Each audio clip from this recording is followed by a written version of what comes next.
உங்கள்கிட்ட ஆதரவு கேட்க வந்திருக்கேன்னா சும்மா வரல. ஏற்கனவே எத்தனை முறை நேரில் வந்து திட்டங்களை தந்த அப்படின்னு சொன்னேன். இப்போ 5 ஆண்டுகள்ல உங்க மாவட்டத்துக்கு என்னென்ன பண்ணியிருக்கிறோம் அப்படின்னு பெரிய லிஸ்ட்டை நான் வச்சிருக்கிறேன். 2 அமைச்சர்கள் இருக்காங்க. அதையும் தாண்டி என்னுடைய தங்கை கனிமொழி இந்த தூத்துக்குடி மாவட்ட மகளா உங்க இடத்துல ஒப்படைச்சிருக்கிறேன். அதனால பட்டியல் பெருசா இருக்கு இடத்துல. அதுல முக்கியமான சிலவற்றை மட்டும் சொல்றேன்.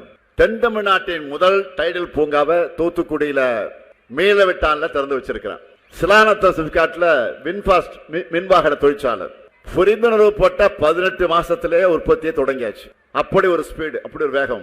இப்போ தமிழ்நாட்டினுடைய மின்வாகன தலைநகரா தூத்துக்குடி மாறி போயிருக்கு. தூத்துக்குடி அரசு மருத்துவக் கல்லூரி வளாகத்தில் உயர்தர பல்நோக்கு சிறப்பு மருத்துவமனை கட்டடம் போன மாசம் தான் துணை முதலமைச்சர் உதயநிதி வந்து திறந்து வச்சார்.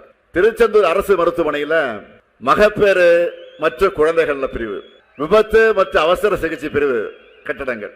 தூத்துக்குடி மாவட்ட தந்தை குரூஸ் பர்னாந்து திருவுருவச் சிலை, கரிசல் இலக்கிய பிதாமகர் கீரா அவர்களுக்கு மணிமண்டபம், வீரமாமணிவர் மணிமண்டபம், திருச்செந்தூர் சுப்பிரமணிய சாமி திருக்கோயில்ல 300 கோடி ரூபாய் மதிப்புல பெருந்திட்ட வளாக பணிகள் நடைபெற்று குடமுழுக்கு நடத்தி இருக்கிறோம்.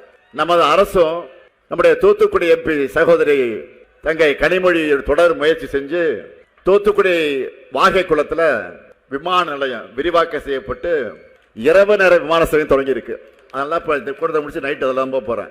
பொதுவா முதலீட்டாளர்கள் மாநாடுனா சென்னையில் நடத்துவாங்க, இல்லைன்னா கோவையில் நடத்துவாங்க. ஆனா நம்ம அரசுல முதலா தமிழ்நாடு ரைசிங் டிஎன் ரைசிங் மாநாட்டை தூத்துக்குடியில தான் நடத்தணும். அந்த நிகழ்ச்சியில் 50,000 பேருக்கு வேலை வாய்ப்பு அளிக்கக்கூடிய வகையில் புரிந்துணர்வு ஒப்பந்தங்கள் MOU கையெழுத்து ஆகியிருக்கு. ஏரல், சாயர்புரம், திருவைகுண்டம், சாத்தான்குளம் இது போன்ற பகுதிகளில் புதிய பேருந்து நிலையங்கள், ஒட்டப்பிடாரத்தில் புதிய அரசு கல்லூரி.